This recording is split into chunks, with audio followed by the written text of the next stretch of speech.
ജോലിയുള്ളൊരു വീട്ടമ്മയാണോ നിങ്ങൾ? എങ്കിൽ നിങ്ങൾക്ക് തീർച്ചയായിട്ടും ഈ ഒരു വീഡിയോ ഉപകാരപ്പെടും കേട്ടോ. ഞാൻ ജോലിക്ക് പോകുന്ന ഒരാളാണ്. കൂടെ കുട്ടികളും സ്കൂളിൽ പോകുന്നുണ്ട്, ഹസ്ബൻഡിനും ജോലിക്ക് പോകണം. ഞാൻ കാലത്ത് എൻ്റെ കിച്ചണിൽ കയറി കഴിഞ്ഞാൽ ചെയ്യുന്ന കുറച്ച് കാര്യങ്ങളുണ്ട്. അത് ശ്രദ്ധിച്ചാൽ മാത്രം മതി നമുക്ക് പെട്ടെന്ന് പണികളൊക്കെ തീർത്തിട്ട് ജോലിക്ക് ഈസി ആയിട്ട് പോകാനായിട്ട് പറ്റും. എനിക്ക് ജോലിക്ക് പോകുന്ന സ്ഥലത്ത് പഞ്ചിങ് ആണുള്ളത്. അപ്പോൾ 8:45 ജോലിക്ക് കയറേണ്ട സമയം.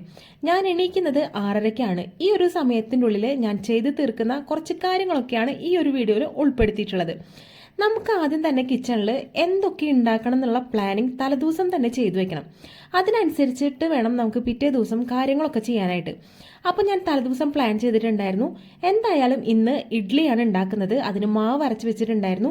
ഇഡ്ഡലിക്ക് ബെസ്റ്റ് കോംബോ ആയിട്ട് വരുന്നത് സാമ്പാറാണ്. അപ്പോൾ സാമ്പാർ ഉണ്ടാക്കണം. അതിൻ്റെ കൂടെ ഒരു മെഴുക്ക് പുരട്ടി, അല്ലാന്നുണ്ടെങ്കിൽ നമ്മുടെ തൃശ്ശൂർ സ്റ്റൈലിൽ ഒരു ഉപ്പേരി ഉണ്ടാക്കണം. ഇതൊക്കെയാണ് എൻ്റെ ഒരു പ്ലാനിങ്. തലേദിവസം തന്നെ ഉപ്പേരിക്ക് ആവശ്യമായിട്ടുള്ളതൊക്കെ അരിഞ്ഞു വെച്ചിട്ടുണ്ട്. അതുപോലെ തന്നെ സാമ്പാർ കഷ്ണമൊക്കെ നുറുക്കി ഫ്രിഡ്ജിലേക്ക് കയറ്റിയിട്ടുണ്ടായിരുന്നു. രാവിലെ എണീച്ച് വന്നു, അതൊക്കെ പുറത്തേക്ക് എടുത്തു വെച്ചു. എൻ്റെ ഒരു എക്സ്പീരിയൻസ് വെച്ചിട്ട് ഞാൻ ഏറ്റവും കൂടുതൽ ചെയ്യുന്നത് പ്ലാനിങ് ആണ്. തലേദിവസം എന്ത് ചെയ്യണം എന്നുള്ളത് പ്ലാൻ ചെയ്ത് വെക്കും. അതിനനുസരിച്ച് ചെയ്യാൻ പറ്റുന്ന കാര്യങ്ങളൊക്കെ ചെയ്തു വെക്കും. അതിനുശേഷം പിറ്റേ ദിവസം പ്ലാനിങ് അനുസരിച്ചിട്ടുള്ള കറികളും കാര്യങ്ങളൊക്കെയാണ് വെക്കുക. അപ്പോൾ അതുകൊണ്ട് തന്നെ നമുക്ക് കൺഫ്യൂഷൻസ് ഉണ്ടാവില്ല. ഈസി ആയിട്ട് നമ്മുടെ പണികളൊക്കെ ചെയ്തു തീർക്കാനായിട്ട് സാധിക്കും. തലേദിവസത്തെ പ്ലാനിങ് അനുസരിച്ച് ഇന്ന് കാലത്ത് ഞാൻ ബ്രേക്ക്ഫാസ്റ്റിന് ഇഡ്ഡലിയാണ് ഉണ്ടാക്കാനായിട്ട് ഉദ്ദേശിച്ചിട്ടുള്ളത്. അതുകൊണ്ട് തന്നെ ഇഡ്ഡലിയുടെ മാവ് അരച്ച് വെച്ചിട്ടുണ്ടായിരുന്നു. കാലത്ത് എണീച്ച് കുറച്ച് ഉപ്പിട്ടതിന് ശേഷം ആ മാവ് ഒന്ന് മിക്സ് ചെയ്ത് വെക്കാം. അതിനുശേഷം നമുക്ക് ഇഡ്ഡലി തട്ട് ഓരോന്നായിട്ട് ഇഡ്ഡലി ചെമ്പിലേക്ക് ഇറക്കി വെച്ചതിന് ശേഷം മാവ് കോരി ഒഴിച്ചു കൊടുക്കാം. ഞാൻ ഈ ഒരു ഇഡ്ഡലി തട്ടിൽ 2 ട്രിപ്പായിട്ടാണ് ഇഡ്ഡലി ഉണ്ടാക്കാറുള്ളത്. ഒരു പ്രാവശ്യം 9 ഇഡ്ഡലിയാണ് ഉണ്ടാക്കാൻ പറ്റുക. 2 പ്രാവശ്യം ഉണ്ടാക്കി കഴിഞ്ഞ് കഴിഞ്ഞാൽ കുട്ടികൾ സ്കൂൾ വിട്ട് വരുന്ന സമയത്തും അവർക്ക് കഴിക്കാനായിട്ട് ബാലൻസ് ഇഡ്ഡലി ഉണ്ടാക്കും. അപ്പോൾ അങ്ങനെ പ്ലാനിങ് ചെയ്തിട്ടാണ് ഞാൻ കാലത്ത് ബ്രേക്ക്ഫാസ്റ്റ് ഉണ്ടാക്കാറുള്ളത്. എന്തായാലും ഇഡ്ഡലി കുക്കാവാനായിട്ട് നമുക്ക് അടച്ചു വെക്കാം. ഈ ഒരു സമയം കൊണ്ട് തന്നെ നമ്മൾ ചോറ് തിളപ്പിക്കാനായിട്ട് അടുപ്പത്ത് വെച്ചിട്ടുണ്ടായിരുന്നു. അത് തിളച്ച് വന്നിട്ടുണ്ട്, അത് ഇറക്കി വെച്ചു. ആ ഒരു അടുപ്പത്ത് തന്നെയാണ് നമ്മൾ സാമ്പാർ ഉണ്ടാക്കാനായിട്ട് കുക്കർ വെച്ചിട്ടുള്ളത്. കഴുകി വൃത്തിയാക്കി വെച്ചിട്ടുള്ള പരിപ്പും അതുപോലെ തന്നെ ഒരു കഷ്ണം കായം കൂടി ചേർത്ത് 2 വിസിലാണ് അടുപ്പിച്ചെടുക്കുന്നത്. അപ്പോൾ അതവിടെ കുക്കായി വരുന്ന സമയം കൊണ്ട് തന്നെ ഇഡ്ഡലി കുക്കായിട്ടുണ്ടായിരുന്നു. അപ്പോൾ ഇഡ്ഡലി ആ ഒരു ചൂട് മാറാനായിട്ട് നമുക്ക് തട്ടിൽ നിന്ന് പുറത്തേക്ക് ഇറക്കി വെച്ചു. നല്ല സോഫ്റ്റ് ആയിട്ടുള്ള ഇഡ്ഡലിയാണ് ഞാൻ ഉണ്ടാക്കാറുള്ളത്. അതിൻ്റെ ഒരു റെസിപ്പി ഞാൻ മുൻപ് ഷെയർ ചെയ്തിട്ടുണ്ടായിരുന്നു. നമ്മുടെ യൂട്യൂബ് ചാനൽ സെർച്ച് ചെയ്താൽ കിട്ടും.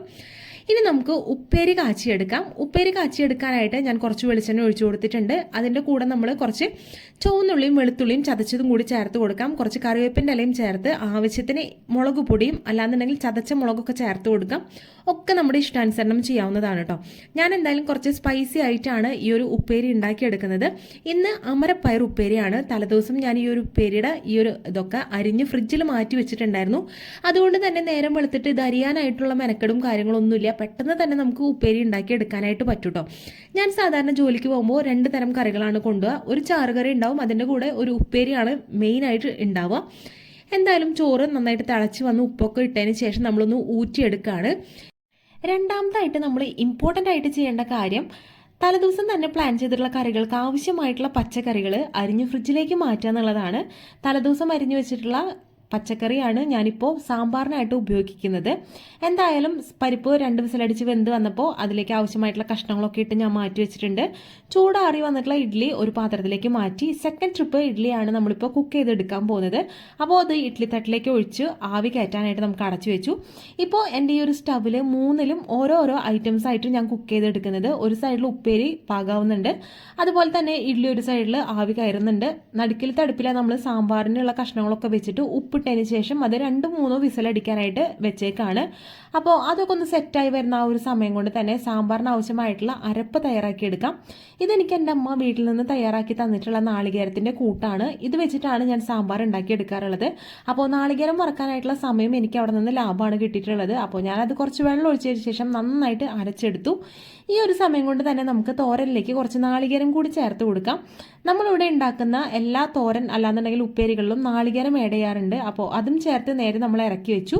അതുപോലെ തന്നെ നമ്മൾ ഇഡ്ഡലിയും തയ്യാറായിട്ടുണ്ടായിരുന്നു. അതിൻ്റെ പാത്രവും നമ്മൾ സ്റ്റവിൽ നിന്ന് ഇറക്കി വെച്ചു. ഇനി നമുക്ക് സാമ്പാർ മാത്രമാണ് ഉണ്ടാക്കാനായിട്ടുള്ളത്.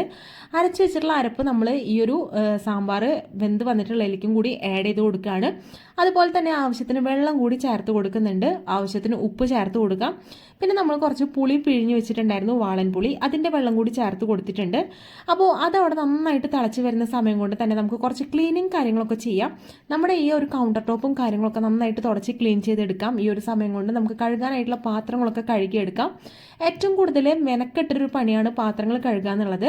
അപ്പോൾ അത് കുറേശ്ശെയായിട്ട് കഴുകി കഴിഞ്ഞാൽ അവസാനം ഒരുപാട് ലോഡ് നമുക്ക് ഉണ്ടാവില്ല. അപ്പോൾ തേർഡ് കാര്യം നമ്മൾ ശ്രദ്ധിക്കേണ്ടത് അതാണ്.